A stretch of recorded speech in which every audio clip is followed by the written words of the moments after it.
안녕하세요. 켈리의 작은 도서관에 오신 것을 환영합니다. 오늘은 변영희 작가의 어머니의 특별한 여름을 소개해 드리겠습니다. 구독과 좋아요, 알림 설정 부탁드리며 이야기 시작하겠습니다.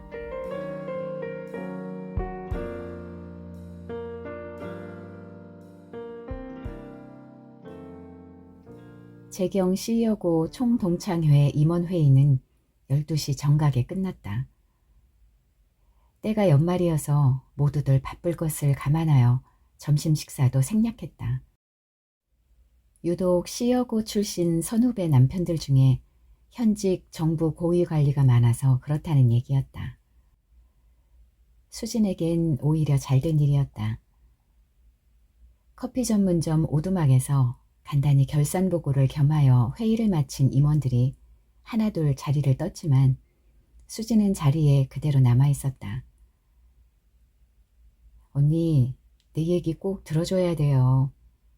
돈은 좀 벌었지만 난 외롭다우. 수진 언니가 총동창회 총무가 됐다고 했을 때 내가 얼마나 좋아한 줄 아오? 수진은 주머니를 뒤져보았다. 동전 몇 개가 손에 잡혔다. 아침에 집에서 나올 때 허둥거리다가 핸드폰을 두고 나온 것이다. 이렇다니까. 수진은 혼자 불평하며 커피숍 안을 두리번거렸다. 공중전화는 카운터 옆 벽에 붙어 있었고 그 앞에는 몇 사람의 대기자가 줄 서 있었다. 수진이처럼 핸드폰을 놓고 온 사람들이 모양이었다. 어쩌녁에 전화로 그렇게 얘기해놓고 임원회의 참석도 안 해? 강수진은 슬며시 화가 동하자 자리에서 벌떡 일어났다. 공중전화 대기자는 한 사람으로 줄어 있었다. 수진 언니, 늦어서 미안해요. 대신 내가 언니에게 맛난 점심 사드릴게요. 자동 출입문이 열림과 동시에 민영이가 큰 소리로 다가왔다. 민영이 목소리는 햇볕이 쨍한 늦가을 마지막까지 가지에 매달린 잘 익은 홍시 감처럼 달콤하게 들렸다. 커피 전문점의 음악 소리는 덮어놓고 쾅쾅 울리는 특색이 있었다. 볼륨을 있는 대로 눕혀놓아 귀가 멍멍했다. 나한테 할 얘기가 있다는 건 뭔데? 수지는 민영의 큰 눈이 맑다고 생각했다. 이목구비에 귀태가 흐르면서도 귀여운 여인이었다. 언니도 내 얘기를 들으면 깜짝 놀랄 거야. 민영은 핸드백에서 담배 한 대를 꺼내 익숙한 솜씨로 불을 붙이더니 입에 물었다. 무심한 담배 연기가 허공에 동그라미를 그리며 흩어져 갔다. 나는 6.25가 원망스러워요. 그리고 나를 낳아준 아버지도 믿고. 민영은 푸 하고 담배 연기를 내뿜더니 탄식하듯 한마디 툭 던졌다. 그거야 어디 민영이만 그런가. 새삼스럽게 왜 그때 얘기를 하는 거야? 수지는 약간 짜증스러운 기분이 들어서 톡 쏘는 소리를 했다. 아버지는 6.25 때 납북되셨어요. 제가 초등학교 1학년이었어요.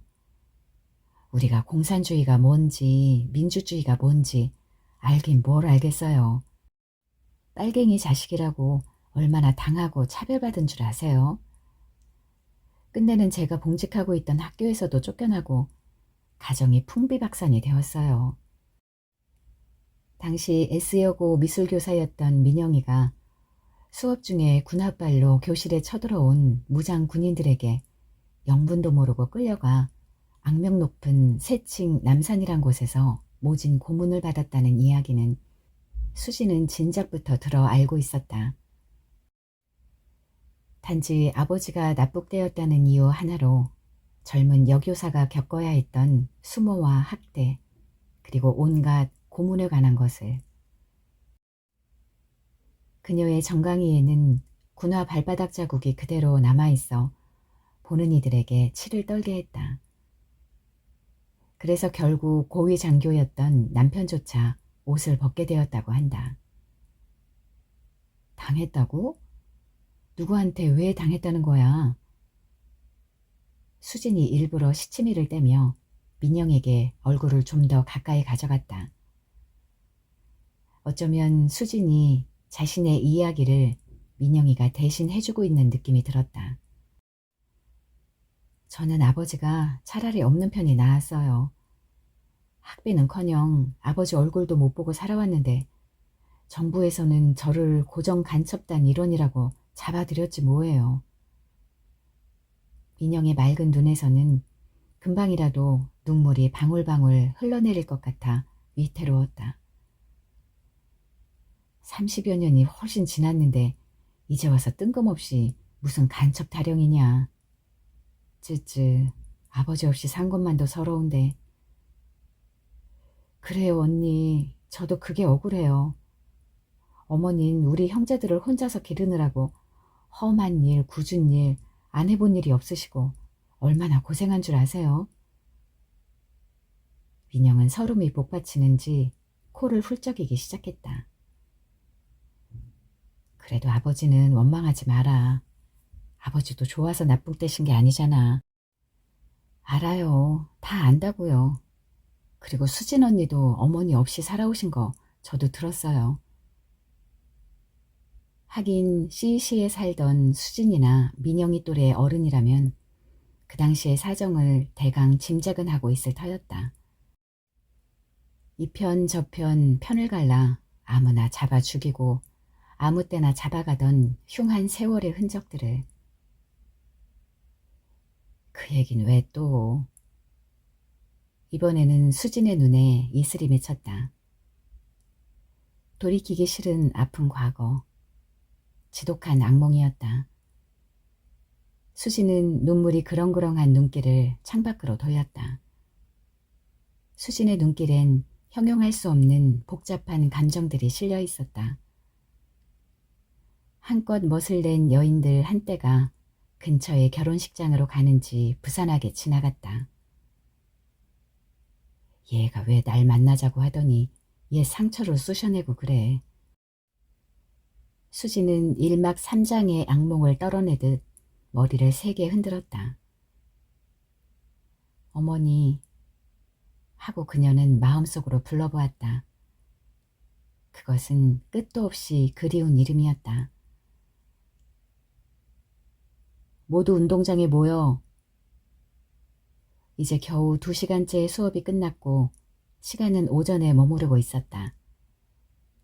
2학년 갓반 아이들은 어리벙벙한 채 황급히 책 보따리를 챙겨 허리춤에 차고 반장이 지정한 운동장 동쪽 소나무 동산으로 우르르 몰려갔다. 뭉게구름이 한가롭게 떠있는 6월의 하늘에 소속 불명의 비행기가 아주 낮게 떠서 시끄러운 소리를 내며 날아갔다. 아이들은 발걸음을 멈추고 서서 고개를 하늘로 빼들었다. 푸른 하늘 중앙에 하얀 띠가 길게 그어져 있을 뿐 비행기는 보이지 않았다. 담임인 송복렬 선생님이 소나무 그늘에 서 있는 것이 보였다. 그는 왁자지껄 뛰어오는 아이들을 향해 빨리 뛰어오라고 소리쳤다. 담임 선생님은 여름방학을 선언했다. 콧잔등까지 흘러내린 돋보기를 끌어올리지도 않은 채 허둥거리며 말했다. 난리가 났단다. 그래서 우리 학교는 오늘부터 여름방학에 들어간다. 학교에서 별도의 연락이 갈 때까지 학교에는 나오지 않는다. 알겠지? 방학식이 끝났다. 간단한 방학식은 다른 반도 마찬가지였다. 예년과 비교해 볼 때 근 한 달이나 앞당긴 여름방학은 단 한 장의 과제물도 없었다. 다만 송복렬 선생님은 아이들에게 집으로 속히 돌아가야 한다고만 강조했다. 누구 한 사람이라도 집으로 가는 도중에 다른 날처럼 보리 깐부기를 잘라먹거나 밀알갱이를 훑어서 껌을 만들어 씹는다든지 개울에서 찰거머리나 올챙이를 잡으면서 해차를 부려서는 안 된다고 거듭 당부했다. 키가 크고 호리호리한 선생님의 표정은 딱딱하게 굳어 있어서 무서울 정도였다. 수지는 학교 때 언제나 논뚝길로 갔었지만 오늘은 집에 빨리 가기 위해 논뚝길을 피해 신장로를 달렸다. 포장 안 된 자갈길에 수진의 검정색 코빼기 고무신이 자꾸만 벗겨졌다. 아이들 서너시 시무룩한 채 수진의 뒤를 따라가고 있었다. 어머니 학교 다녀왔습니다. 대문을 발로 차듯 하면서 수진은 숨 넘어가는 소리로 학교 인사를 했다. 하도 빨리 달려오느라고 수진의 얼굴은 벌겋게 달아올랐다. 안채에선 아무런 응답도 없었다. 수진은 책보자기를 대청마루에 휙 던져놓고 후다닥 안방으로 뛰어들었다. 안방은 깜깜 밤중이었다. 문이라고 뚫린 곳은 모조리 닫아 걸었고 닫아 건 데서 그친 것이 아니라 두껍고 까만 천으로 가려놓아 환한 빛이 조금 더 새어들지 못하게 차단했다. 제일 먼저 진군의 할아버지의 꾸부정한 어깨가 눈에 들어왔고 수진이가 들어와도 모르는 체 하는 어머니와 그 옆에 복희네 아버지, 순이네 엄마, 그리고 낯익은 동네 어른들이 둥그렇게 둘러앉아 있는 게 보였다. 그들은 침통한 자세로 라디오 방송에 귀를 모으고 있을 뿐이었다. 국민 여러분 안심하십시오. 무슨 일이 있어도 수도 서울은 사흘 안에 사수할 것이니 국민 여러분은 정부와 군을 믿고 맡은 바 임무에 충실해 주시기 바랍니다. 이승만 대통령의 늙은 목소리는 분명 떨고 있었지만 듣는 사람에 따라서는 얼마쯤 결의와 확신에 찬 목소리였다. 숨을 죽이고 듣는 그들과는 대조적으로 라디오에서는 연속해서 낭보가 흘러나왔다. 동네 어른들의 얼굴은 금세 불안이 걷히면서 저기 안도하는 빛이 떠올랐다. 수지는 그 틈을 타서 어른들 무릎 사이를 비집고 들어가 조용히 꿇어앉았다. 방송은 다시 해방 후 몇 년 동안 38선을 사이에 두고 계속되어 온 북교의 상투적이고 악랄한 작은 도발에 불과하다고 덧붙였다. 1950년 6월 25일 새벽 북괴는 38선 전역에서 불법 남침을 자행했다. 국군은 이들을 격퇴시키기 위해서 긴급하고도 적절한 작전을 전개하고 있다.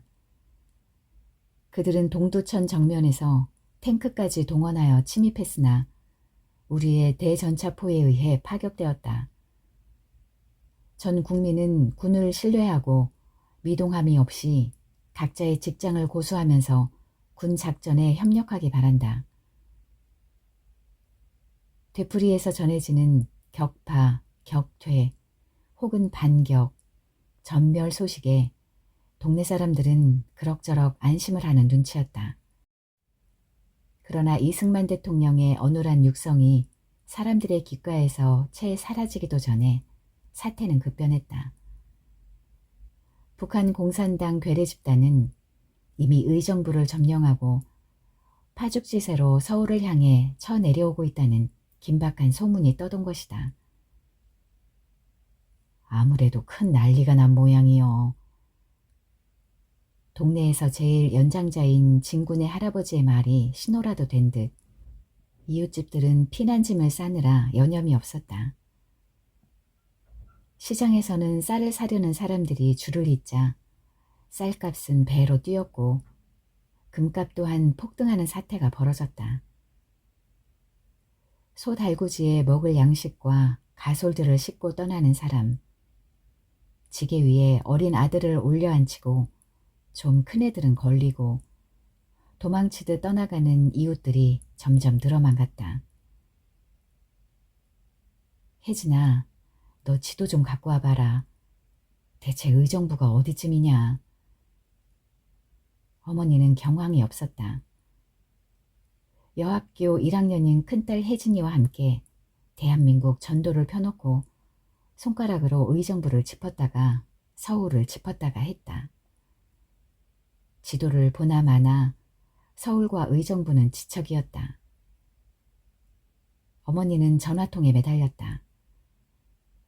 교환량이 나오기는 했으나 서울로 접속이 불가능하다고 잘라 말했다. 서울에 출장 중인 남편에게 전화하기를 단념한 어머니는 라디오를 귀에다 바싹 끌어당겼다. 우리의 막강한 국군이 북한 괴뢰군과 용감하게 싸우고 있다는 보도는 거짓된 보도였다. CEC는 시간이 흐를수록 긴박감이 고조되어 갔고 각지에서 밀어닥친 피난민들이 고요하고 평화롭기 그지없는 CEC를 공포로 가득 채웠다. 어머니는 난감했다. 난리가 나자 부엌에서 일하던 아이와 가게 점원이던 전박이 녀석도 그들의 집으로 보내주고 말았다.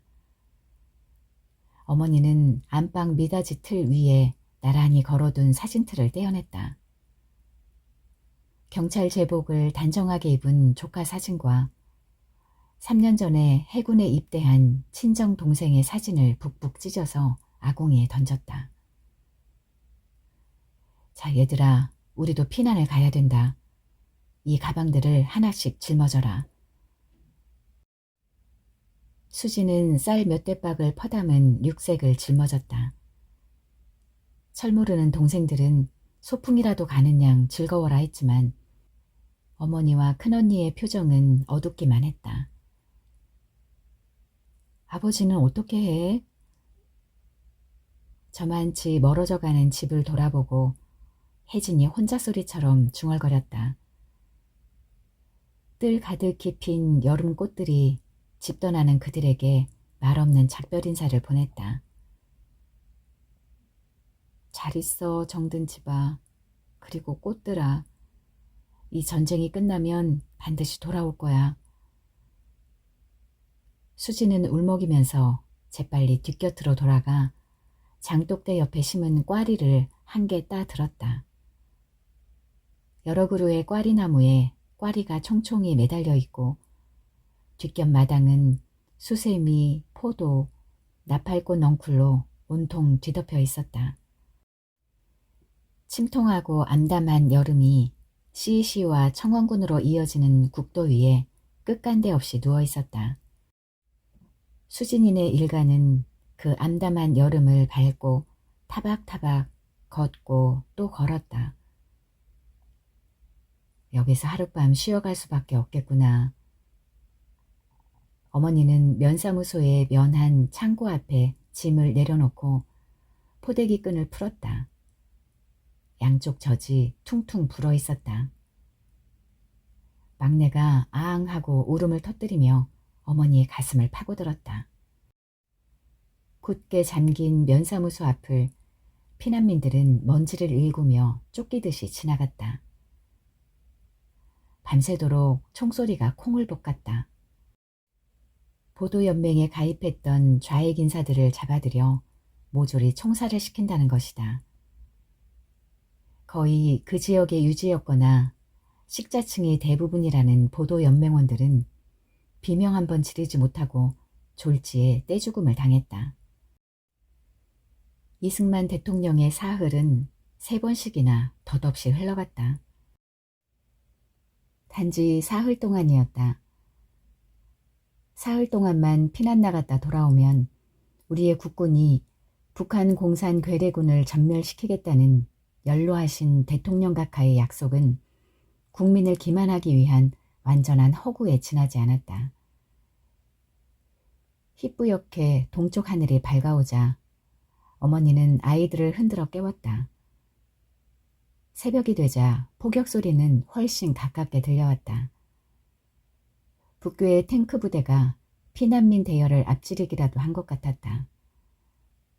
어머니는 아이들을 이끌고 차도를 비켜 산길로 접어들었다. 산길로 가든 신장로로 가든 무조건 남쪽으로 가야 한다는 강박관념에 떠밀려서 기계적으로 발걸음을 떼어놓았다. 으슥하고 괴괴스러운 깊은 산길. 숲속에서 새인지 짐승인지 모를 것들이 끼역끼역 하면서 소름 끼치도록 울어댔다. 그들도 하늘과 땅을 찢는 동족 상잔의 비극을 아는가 보았다. 어머니의 등에 업힌 막내가 자주 칭얼거렸다.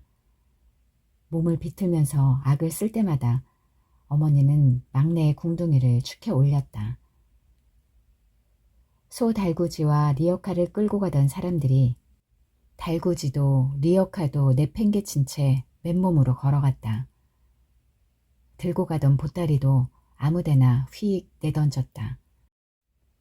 남쪽으로 내려갈수록 피난민 인파는 엄청난 기세로 불어나서 짐들을 버리지 않고서는 그 대열에 끼어 걸어가기도 버거웠다. 금강에 다다랐다. 한여름의 땡볕이 강물 위에서 이글이글 끓고 있었다.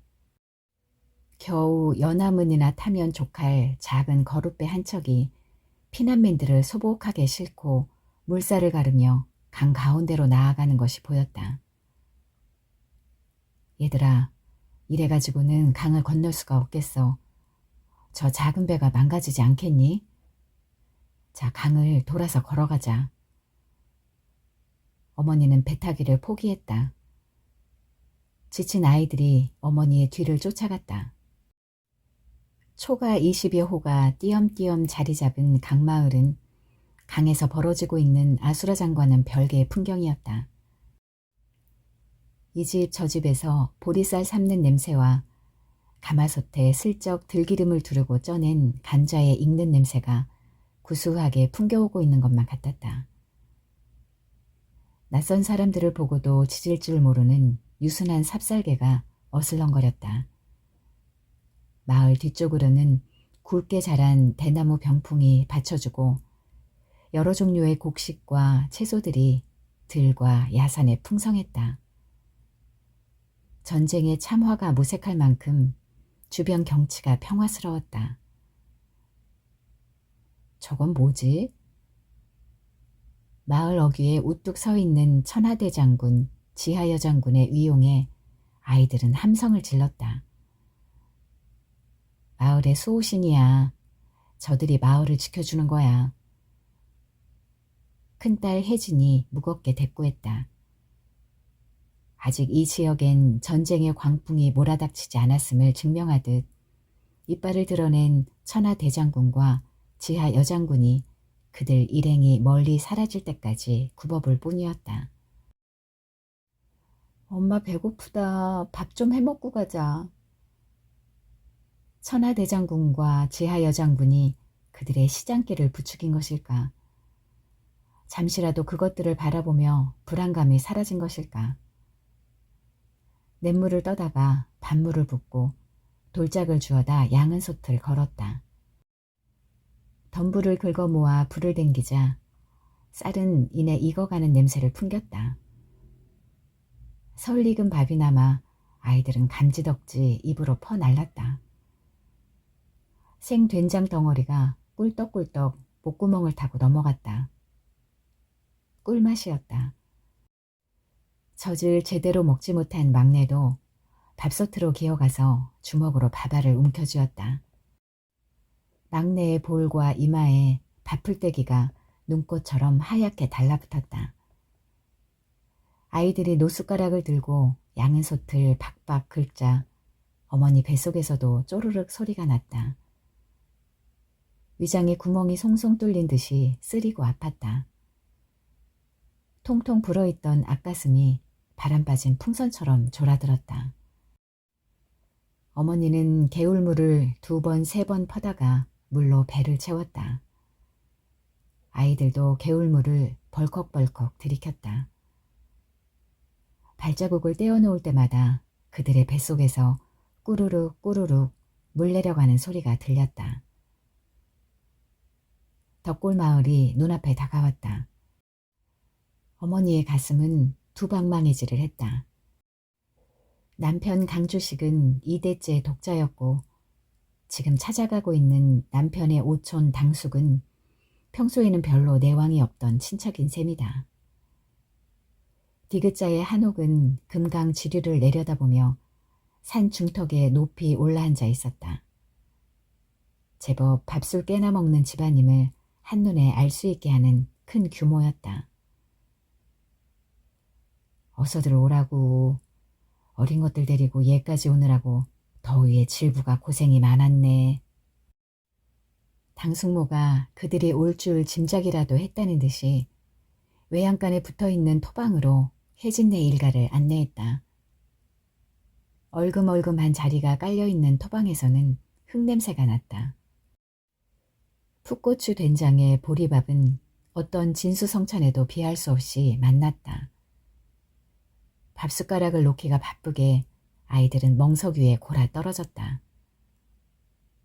모깃불을 피워놓은 놋화로에서는 꾸역꾸역 검은 연기가 나면서 생쑥 타는 냄새가 코를 찔렀다. 잠든 아이들의 머리 위로 국자 형상의 북두칠성이 달랑 떠서 생사의 갈림길에서도 먹는 일이 무엇보다 소중한 일이란 것을 설명하는 듯 했다. 북두칠성 말고도 크고 작은 별무더기가 하늘 가득 반짝이고 있었다. 그래, 조카는 이 난리가 터졌는데도 아무 기별도 없다 그 말이지. 아니 그렇담 더 기다려 볼 일이지 덜컥 애들을 몰고 이리로 올 일이 뭔가. 어머니는 당숙과 당숙모가 문답하는 것을 잠자코 듣기만 하다가 한마디 했다. 난리가 나자마자 정부 당국에서는 한강 철교를 끊어버리겠다고 했어요. 혜진이 아빠가 아마 집으로 돌아오고 싶어도 한강을 어떻게. 어머니는 말끝을 맺지 못하고 눈물을 속으로 삼켰다. 6명의 아이들을 이끌고 37 젊은 여자 혼자서 여기까지 오며 겪었던 고생증이야 얼마든지 참을 수가 있었다. 문제는 남편이 한강을 건넜느냐 못 건넜느냐 하는 데 있었다. 대체 한강을 건넌 사람은 누구이며 한강을 건너지 못해 서울을 빠져나오지 못하고 전쟁의 소용돌이에 휘말린 사람들은 누구인가? 남편은 어느 쪽인가? 아니 질부 자네는 어린 것들을 줄남생이 마냥 주렁주렁 매달고 무작정 여기로만 오면 무슨 수가 생긴다는 거요? 울지만 말고 시원하게 말 좀 해보라고. 한강 철교가 끊어졌다는 말에 당숙은 버럭 소리를 질렀다. 이런 고얀 일을 다 보겠나. 우리라고 어디 양식이 넉넉한 줄 아는감? 내년 보릿고개까지 씨감자 한 톨 안 남아나게 생긴 판국인데 참 큰 낭패만 났구먼. 당숙은 담뱃대를 쳐들어 마루 기둥에다 대고 탁탁 두들겼다. 난리가 끝날 때까지만이라도 봐주십시오. 은혜는 꼭 갚겠습니다. 아 시방 은혜 갚는 게 문젠감? 당장 이 대식구가 굶어 죽을 판인데 원 이런 병고가 있나. 쯔쯔쯔. 눈물도 사치였다. 당숙의 서슬에 어머니의 서러움은 어디론가 자취를 감추었다. 들에 나가 쇠어 빠진 쑥을 뜯어다가 밀기우를 섞어 찐 개떡과 호박잎을 으깨 넣고 끓인 보리죽이 그들의 질긴 생명줄을 하루하루 연장시켜 주었다. 강씨 일가가 모여 사는 마을이어서 가끔은 보리쌀말이나 쌀 서너 대씩 동정을 받기는 했으나 그것도 금세 바닥났다.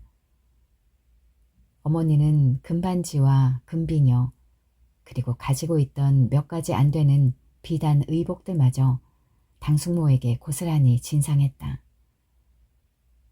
목구멍이 포도청이란 말이 여지없이 들어맞았고 들일, 집안일 마다 않고 팔 걷어붙이고 노예처럼 해냈으나 중죄인이 따로 없었다. 충청 이남에 위치한 덕골마을은 첩첩 산골로서 산꼭대기에 올라가면 대전 시내가 아즈라이 내려다 보였다. 아이들은 먹을 것을 찾아 산을 헤매고 다니다가 곧잘 산 정상에도 올라가곤 했다. 대전 쪽의 하늘에서 수시로 시뻘건 불덩어리가 떨어져 대전 시내가 온통 불바다가 되는 걸 자주 목격할 수 있었다. 땅이 쩍쩍 갈라지는 굉음과 함께 검붉은 연기가 덕골마을로 번져왔다. 그것은 살벌한 전쟁 냄새였고 숱한 사람들이 죽어 넘어지고 거리와 집들이 순식간에 파괴되는 아비규환과 피의 소리였다. 그들의 나이래야 15 정도 될까 말까 한 까까머리 애송이였다. 애송이 인민군들은 이 집 저 집으로 옮겨다니면서 마을의 닭이나 돼지를 마구잡이로 노략질했다. 그들은 마을의 젊은이들을 의용군이란 명목으로 끌고 갔다. 당숙네의 막내 아들도 그들의 영광스러운 전사로서 의용군에 편입되었다. 그가 난리통에 콩밭을 맨 게 잘못이었으나 당숙은 어머니를 닥달했다. 붉은 완장을 찬 젊은이들은 따발총을 메고 335 짝을 지어서 덕골마을을 활보했다. 다른 지역에서 피난 나온 사람들이 그들의 수색 대상이 되었다. 피난민들을 반동분자로 몰아 줄줄이 잡아갔고 그들을 마을에 머물게 해준 주민들을 위협해서 가재도구며 시계 따위를 탈취해갔다. 이봐 질부, 나도 이제는 더 참을 수가 없네. 애들을 데리고 내 집을 떠나주게. 이러다간 강씨 일족이 몰살을 당할 것이네. 어여 애들을 데리고 여기를 떠나라고. 막내 아들을 의용군으로 떠나보낸 당숙이 실성한 듯 울부짖었다. 전적으로 그것이 어머니의 과실이라도 한 듯. 떠나라고 하시면 저희들이 어디로 가겠습니까? 혜진이 아범도 못 만나고 이 난리통에 어디 갈 데가 있습니까? 기왕 봐주신 김에. 어머니는 송구해서 자꾸 머리만 조아렸다. 자네가 시방 뭔 소리를 하는겨. 내가 이 판에 누구를 봐준단가? 어여 여기를 떠나라고. 여러 소리 할 것 없네. 야호! 멀리서 아이들의 함성이 들려왔다. 건너편 산에서도 메아리가 야호 하고 대답했다. 산골 마을에 갇힌 아이들에게 메아리는 큰 구원이었다. 안채 뜰악에는 남청과 흰색 도라지꽃이 활짝 피어 하늘거렸다. 야호 하고 외치는 아이들의 함성을 꽃들도 기쁘게 듣고 있었다. 대전시 전체가 폐허가 되고 포항 영천 전투에서도 아군이 계속 불리한 상황이라는 사실을 모르는 당숙은 어머니를 닥달하는 것으로 소위를 삼았다. 자네가 오고 나서 우리 집에 인민군들이 뻔질나게 드나든단 말이오. 당숙의 억지도 억지였지만 그 마을의 신생 빨갱이는 북에서 넘어온 애송이 소년 빨갱이보다 더욱 악랄하게 설쳤다. 멀쩡하던 이웃들이 날만 새면 빨갱이 앞잡이로 둔갑을 해있곤 했다. 마을 공터에서 인민재판이란 해괴한 살인극도 자행되었다. 영문 모르고 잡혀온 악질 반동이라는 죄목의 이웃 어른들이 그들의 가족이 지켜보는 가운데 처참하게 죽어나가는 일이 다반사였다. 덕골마을은 더 이상 안심할 수 있는 피난처가 아니었다. 큰딸 혜진도 걱정이려니와 제 나이 또래보다 숙성한 두 아들을 지키기 위해서도 이곳을 빨리 뜨는 게 상책이었다. 이곳에 머물면서 전쟁이 끝나기를 기대하기는 벌써부터 싸가지가 노랬다. 더구나 막연히 남편 강주식이 돌아오기를 바란다는 것도 어리석은 일일 터였다. 2차 피난지는 대박골이었다. 충청남도와 전라북도의 접경지대인 대박골을 향해 수진인의 일가 7명은 피난민 행렬의 꽁무니를 부지런히 따라갔다. 마을 이름처럼 대나무 숲이 울창한 곳에 이틀 낮밤을 꼬박 걸어 도착한 그들은 용케 빈집을 찾아들었다. 높은 산봉우리가 연꽃처럼 봉싯봉싯 솟아있는 아늑한 산촌이었다. 허름한 초가 한 채는 많은 피난민들이 거쳐간 듯한 흔적이 있었지만 그들에겐 대궐이었다. 대밭골도 예외 없이 각지에서 밀려내려온 피난민들로 북적거렸다. 수진이네는 강원도 철원에서 왔다는 정수네와 금세 친숙해졌고 방도 서로 양보하고 양식도 나누어 먹었다. 어머니는 그만해도 한시름 놓을 수 있었다. 아빠 소식도 좀 알아볼 겸 집에 갔다 와야 하겠다. 돈이 될 만한 물건을 가져와야겠어. 혜진아, 동생들 잘 돌보고 있어. 며칠만 고생하면 될 거다. 피난민 이웃들이 너도 나도 보리쌀과 밀기울을 쏟아주었다. 어머니는 눈시울을 붉히며 혜진이에게 아껴서 조금씩만 먹도록 부탁했고 두 아들들에게는 나다니지 말고 누나 말 잘 듣고 숨어 지내라고 당부했다. 수진아, 너 걸을 수 있겠지? 엄마하고 집에 갔다 오자. 어머니는 젖먹기를 단념한 막내조차 떼어놓고 수진이만 데리고 도둑처럼 귀신처럼 밤길을 더듬어갔다. 하루에 70리도 갔고 80리도 걸었다. 여러 차례 물집이 잡혔다가 터진 발바닥이 고문을 당하듯 쑤시고 아렸고 두 다리와 허리 부분은 마비가 된 듯 뻣뻣하게 굳어왔다. 날이 저물면 빈집에 들어가 새우잠을 자고 목이 마르면 개울물을 움켜 마시면서 그들 모녀는 죽음의 행진을 강행했다. 37살의 여자. 아이를 6명이나 출산한 어머니의 체력이 한계를 드러낼 즈음에 그들은 가까스로 청원군 쌍수면에 도착했다. 전쟁 발발 직후에 좌익계 보도연맹 인사들을 총살시킨 현장은 차마 눈뜨고 볼 수 없는 쑥대밭 그대로였다. 쌍수면의 명물인 두 그루의 느티나무에서조차 피비린내 나는 격전의 상흔이 발견되었다. 큰 나무 둥치에 성인 남자 2-3명이 들어가도 좋을 만큼 구멍이 뻥 뚫려 있었다.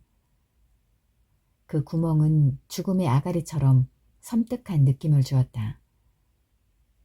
둘레가 4미터도 더 돼 보이는 느티나무는 대포에 정통으로 맞은 듯 했으며 바로 옆에 있는 다른 한 그루의 느티나무 역시 무성하던 잎과 줄기가 불에 타 참담한 몰골이었다. 나무같이 옷자란 명아주와 뎁사리, 망초, 개비름 따위 잡초들이 잿더미 위에 마귀의 수염처럼 무성했고 송장 메뚜기와 풀무치, 따개비 종류들이 살판이나 난 것처럼 그 위를 풀풀 날아다녔다. 파괴와 살상의 음모가 아직도 뻥 뚫린 느티나무의 어느 한 구석에 도사리고 있는 듯 했다. 비릿하고 역겨운 냄새가 물씬물씬 묻어나는 그곳에는 군화를 신은 몸통도 팔도 없는 시체, 머리만 나뒹구는 시체, 대강 흙으로 덮었으되 두 팔과 가슴 부분이 노출된 시체 등 숱한 시체들이 마구 널려 있었다. 아군인지 적군인지 분간조차 할 수 없는 주검들이었다. 엄마 가지 마요. 무서워요. 수진이 벼랑간 울음을 터뜨렸다. 수진의 울음소리를 듣고 군화를 신은 시체가 벌떡 일어서서 그들 모녀의 다리를 냅다 걷어찰 것만 같았다. 머리통만 나뒹구는 시체가 대굴대굴 그들에게로 굴러올 것만 같았다. 어머니는 수진의 작은 몸을 가만히 품어주었다. 수진의 가슴이 벌렁벌렁 뛰었다. 어머니의 심장도 심한 통증을 일으켰다. 두 사람 모두 누에 껍질처럼 폭삭 내려앉을 것만 같았다. 온몸이 부들부들 떨리고 소름이 쭉 끼쳤다. 그렇게 꽤 오랜 시간이 흘렀다. 혼미하던 정신이 차츰 개면서 지붕이 날아가고 석가래가 훤히 드러난 집 한 채가 그들의 시야에 들어왔다. 그 집은 어쨌든 피난을 떠나지 못한 사람들 몇이라도 남아있음직한 낌새는 엿보였다. 어머니는 안도의 한숨을 내쉬었다. 모녀는 그 집을 향해 빠르게 이동했다. 집의 형체를 어설프게나마 유지하고 폐허를 지키고 있는 것이 기이했다. 사람 소리가 나요, 엄마. 그들 모녀가 달려오는 것을 보고 희끗한 그림자 두엇이 주춤거리며 다가왔다. 이 마을에 산 사람이 있다는 게 꿈만 같았다. 예상외로 그 집엔 훨씬 많은 사람들이 살고 있었다.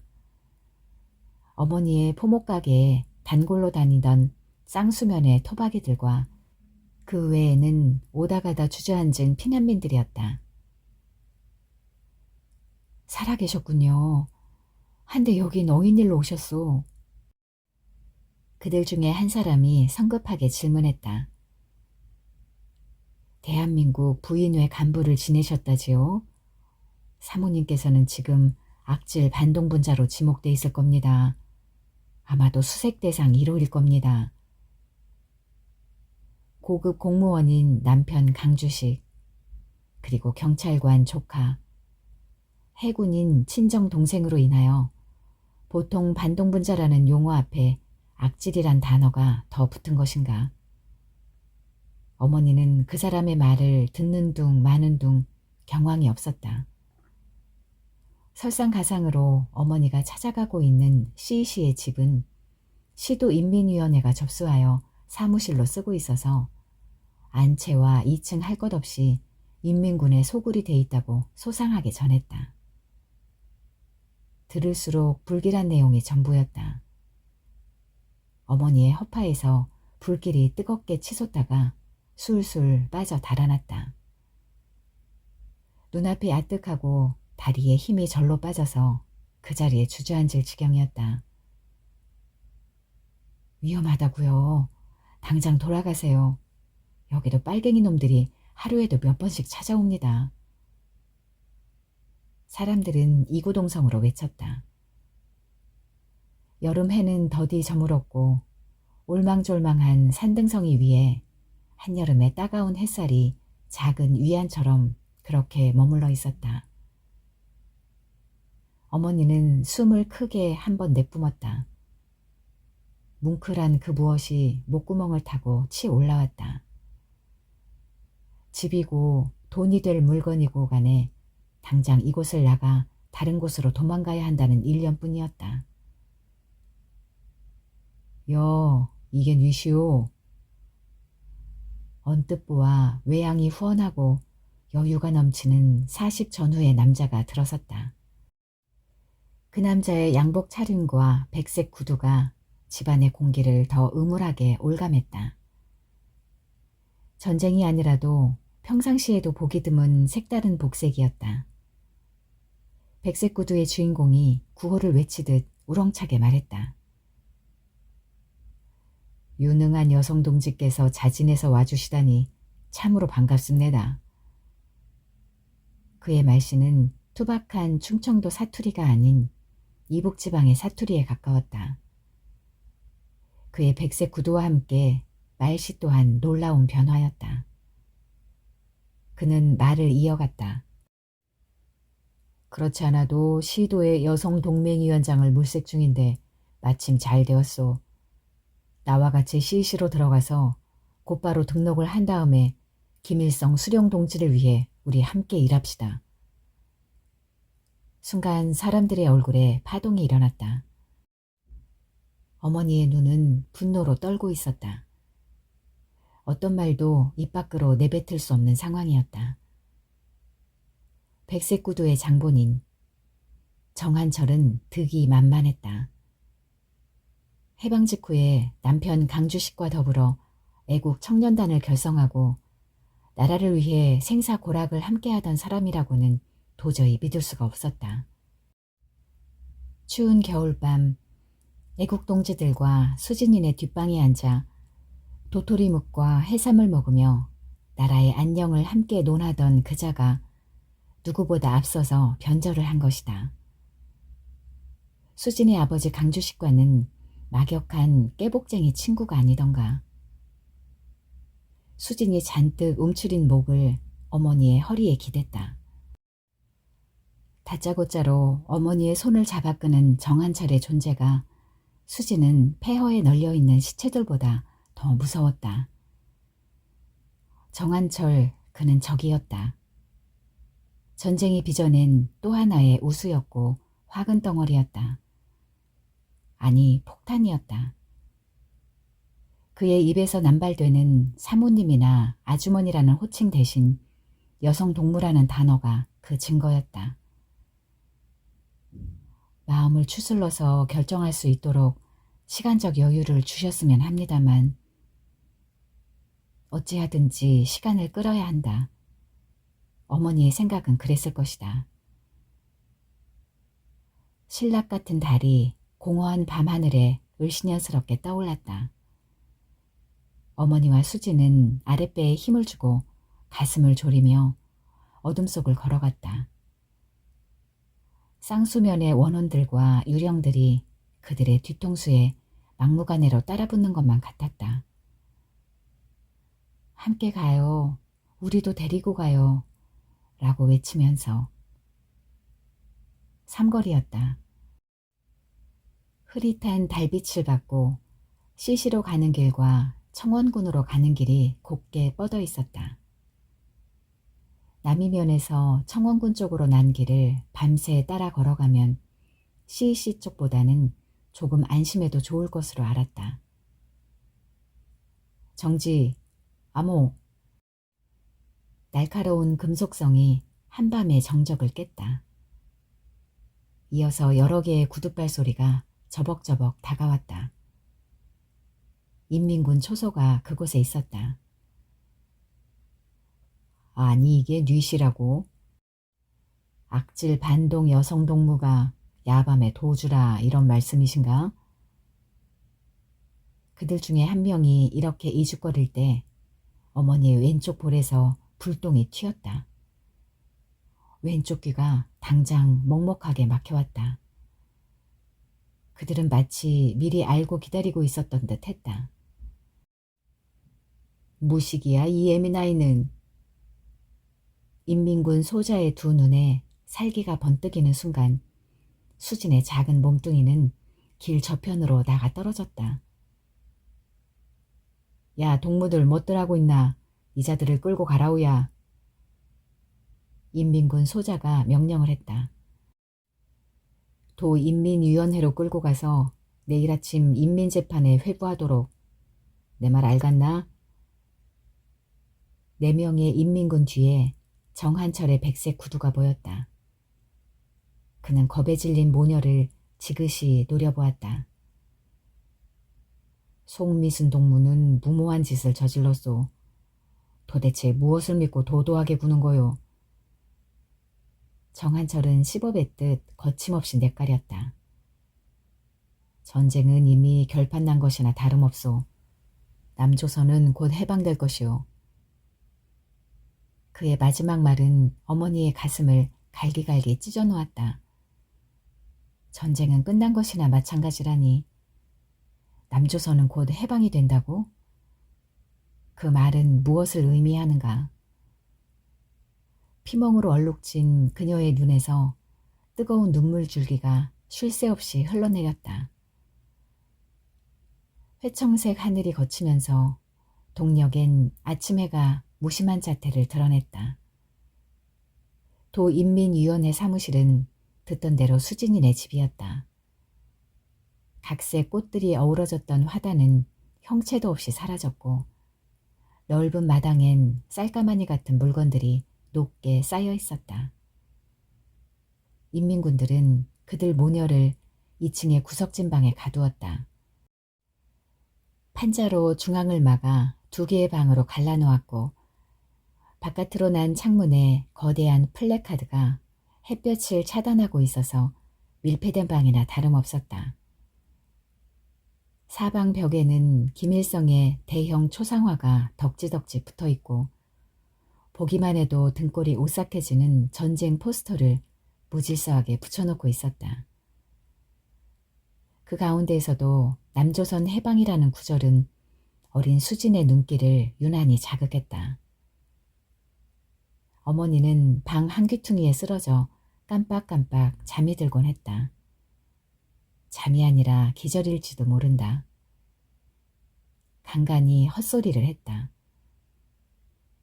인민군들의 구둣발에 채인 곳이 욱신욱신 쑤셔왔지만 아픔조차 꿈인지 생시인지 몽롱했다. 그리던 고향집에 돌아온 감회가 어느 구석에 끼어들 처지가 전혀 못 되었다. 야외 무대 같은 장소에 휘영청 달이 밝았다. 먼 산이라고 하는데 그곳에서 불이 훨훨 타올랐다. 그 불빛을 받으며 군인들이 지나갔다. 국군이었다. 국군의 행렬은 길고 멀게 이어졌고 그들은 목청이 터져나가도록 군가를 불렀다. 군가는 먼 산속으로 깊숙이 메아리 쳤다. 전우의 시체를 넘고 넘어 앞으로 앞으로 낙동강아 잘 있거라 우리는 전진한다. 그 행렬 속에 보이는 낯익은 얼굴. 바로 남편 강주식이 거기 있었다. 청년 시절의 늠름한 모습이었고 군복 차림이었다. 그는 신장로 양편에 서서 손에 태극기를 들고 환호하는 시민들에게 힘차게 손을 흔들어 보였다. 여보, 혜진 아버지.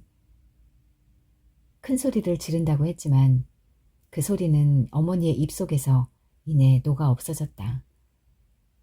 연거푸 외쳐보았으나 허망할 뿐이었다. 그녀의 몸은 흥건히 땀에 젖었다. 정한철이 들어왔다. 그가 출입문을 열 때 한 가닥 빗줄기가 방 안으로 쏟아지면서 젖은 빨래가 되어있는 어머니의 몸 위에 내려앉았다. 어머니는 반사적으로 몸을 고추 세우려고 움직였다. 움직일 때마다 자지러지듯 극심한 통증이 따랐다. 정한철의 백색 구두가 어머니의 코앞으로 다가왔다. 여성동맹위원장 자리는 내가 강군과의 의리를 생각해서 특별히 추천한 자리요. 그만한 것쯤은 총명한 여성 동지께서 누구보다 잘 아실 텐데. 정한철의 목소리는 어느 때보다 곰살구졌다. 강군은 죽었을 거요. 서울에서 한강을 건넌 민간인이 거의 없소. 어떻소? 내 말이 틀렸습니까? 어머니는 넋나간 사람처럼 차라리 허공을 응시했다. 허공 속에서 그녀는 국군들이 부르던 군가를 생생하게 기억해냈다. 달빛 어린 고지에서 마지막 나누어 먹던 화랑담배 연기 속에 사라진 전우야. 남편 강주식은 살아있을 것이다. 그는 쉽게 죽을 사람이 아니야. 그녀의 내부에서 다른 목소리가 말했다. 국군 행렬과 남편 강주식을 떠올리며 그녀는 희망을 가지려고 안간힘을 썼다. 오늘 중으로 결단을 내리시오. 만약에 내 말에 불복종했을 경우 그 결과에 대해서 나 정한철은 절대 책임지지 않습니다. 송미순 동무를 인민재판에 회부하지 않고 이만큼이라도 대접하는 것은 인민위원장 동지께서 이 사람을 믿기 때문이 아니겠소. 세상이 바뀌었단 말이오. 나와 함께 위대하신 김일성 수령 동지를 위해 충성을 바칩시다. 시종 유들유들하고 건방진 태도로 말을 마친 정한철이 어머니의 야윈 손을 끌어당겼다. 다른 한 손으로는 그녀의 상체를 안았다. 어머니는 필사적으로 몸을 돌려 빼면서 한 걸음 물러났다. 수지는 깊이 잠이 든 모양으로 쌕쌕하는 숨소리만 들려왔다. 어머니에게 닥친 위험을 수진의 깊은 잠은 감지하지 못했다. 허허, 그래봤자 당신은 도간에 든 쥐란 말이오. 세상은 그저 둥글둥글 시류에 맞게. 정한철은 계속 씨부렁거리면서 어머니의 입술을 덮쳤다. 반항하면 죽이겠소. 성난 짐승이 어머니의 아랫도리를 향해 돌진했다. 거대한 몸집의 맹수가 작은 들짐승을 물어다 놓고 혓바닥을 날름거리는 형국이었다. 마침내 어머니의 서러운 전투는 막을 내렸다. 이튿날 아침 어머니에게 시시와 도를 아우르는 여성동맹위원장이라는 영광스러운 북조선 인민공화국의 직책이 주어졌다. 정한철은 어머니의 의로운 상전이었다. 어머니는 정한철이 지시하는 대로 일을 해나갔다. 피난을 떠나지 못한 사람 또는 타 지역에서 흘러들어온 사람들을 모아 어머니는 김일성 사상을 학습시켰다. 북한의 애국가란 것도 가르쳤다. 수진이는 물론 앞자리에 앉아서 어머니가 선창을 하면 사람들과 함께 따라 불렀다. 아침은 빛나라 이강산 은금의 자원도 가득한 삼천리 아름다운 내조국 반만년 오랜 역사에. 검정색 세루치마와 하얀 옥양목 적삼을 입은 어머니의 형상은 타인이었다. 수지는 그런 어머니가 우상처럼 낯설기만 했다. 어머니는 온 동네 안악들을 소집해 커다란 가마솥에 미숫가루로 볶았다. 전선의 인민군들에게 보급하는 것으로 어마어마한 분량이었다. 미숫가루는 수백, 수천의 작은 광목 주머니에 나누어 담았으며 다시 대형의 부대에 차곡차곡 넣어서 야밤을 틈타 감쪽같이 어디론가 운반해 갔다. 9월 하순으로 접어들자 날씨가 급속도로 서늘해졌다. 그 무렵 아군의 폭격이 날로 심해졌고 인민위원회 간부회의가 있는 날은 때를 맞춘 듯 어김없이 무차별 폭격이 가해지곤 했다. 초조해진 인민군들은 미친 개미처럼 날뛰었다. 간부회의도 시도 때도 없이 수시로 열어 인원을 동원했고 미숫가루 양도 턱없이 증가시켰다. 어머니는 평소대로 정한철과 나란히 간부회의 장소로 지정된 당산 근처의 고아원 건물을 향해 바삐 걸어갔다. 회의장 주변은 물을 뿌린 듯 적막했다. 그날따라 회의장으로 들어가는 계단 입구에 인민군 경비가 한 명도 없는 게 수상쩍었다. 짙게 드리운 밤안개 속에 희끄무레한 물체들이 윤곽을 드러냈고 흰 고무신짝들이 제멋대로 흩어져 있었다. 그리 멀지 않은 곳에서 자지러질 듯 신음소리가 들려왔다. 어머니는 멈칫했다. 더는 앞으로 나갈 수가 없었다. 죽음의 예감이 섬광처럼 뇌리를 스치고 지나갔다. 앞서서 걷던 정한철이 돌연 몸을 솟구치더니 방향을 바꾸어 쏜살같이 내달렸다. 그의 백색 구두가 어둠 속에서 잠깐 비치다가 끝내 사라졌다. 따르륵 따르륵 딱콩 따르륵. 연거푸 울리는 따발총 소리와 거의 동시에 여성동맹위원장 송미수는 그 자리에 푹 고꾸라졌다. 그녀의 가슴 언저리에서 뜨거운 선혈이 울컥울컥 쏟아져 나왔다. 쿵쿵쿵. 먼 곳으로부터 대포 소리가 둔중하게 들려왔다. 인천 상륙작전에 성공한 아군이 서울을 탈환하기 위해 북상 중이라는 신호였다.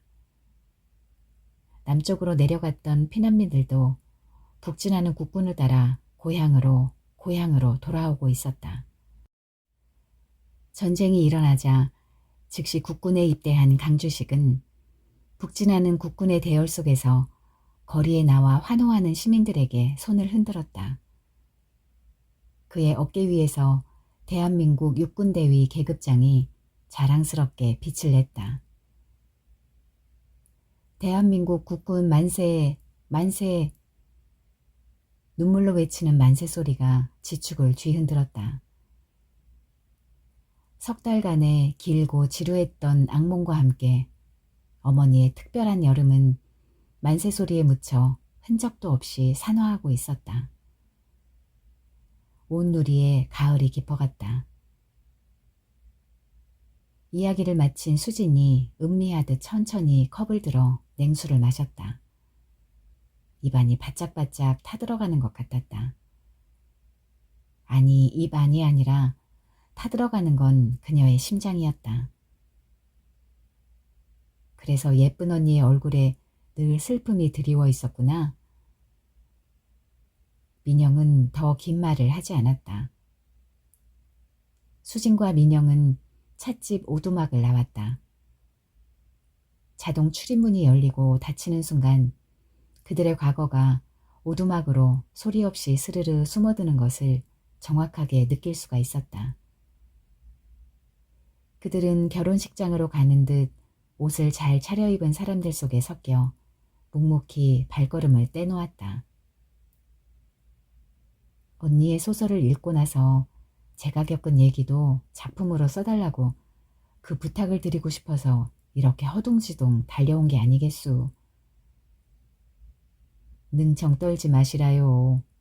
민영이가 그림 그리는 솜씨도 끝내주지만 글을 잘 쓴다는 거 선배 언니들도 죄다 알고 있을 텐데 뭘. 언니 그 말 정말이유? 그럼 내가 언제 거짓말하는 거 봤어? 둘은 정답게 서로의 눈을 응시하면서 친자매처럼 손을 맞잡고 명동 쪽으로 걸어 올라갔다. 나한테 털어놓는다 생각하고 그대로 글로 옮기면 되는 거야. 각자의 6.25가 다르게 표현될 수도 있지 않겠어? 근데 난 언니만큼 글재주가 없단 말이유. 재주는 무슨 놈의 재주. 그들은 유네스코 회관을 지나 중국 대사관 골목으로 사이좋게 걸어갔다. 초겨울의 짧은 해가 수진이가 입고 있는 홈스방 재킷 위에 한참 동안이나 따라붙었다. 마치 어머니의 환영처럼.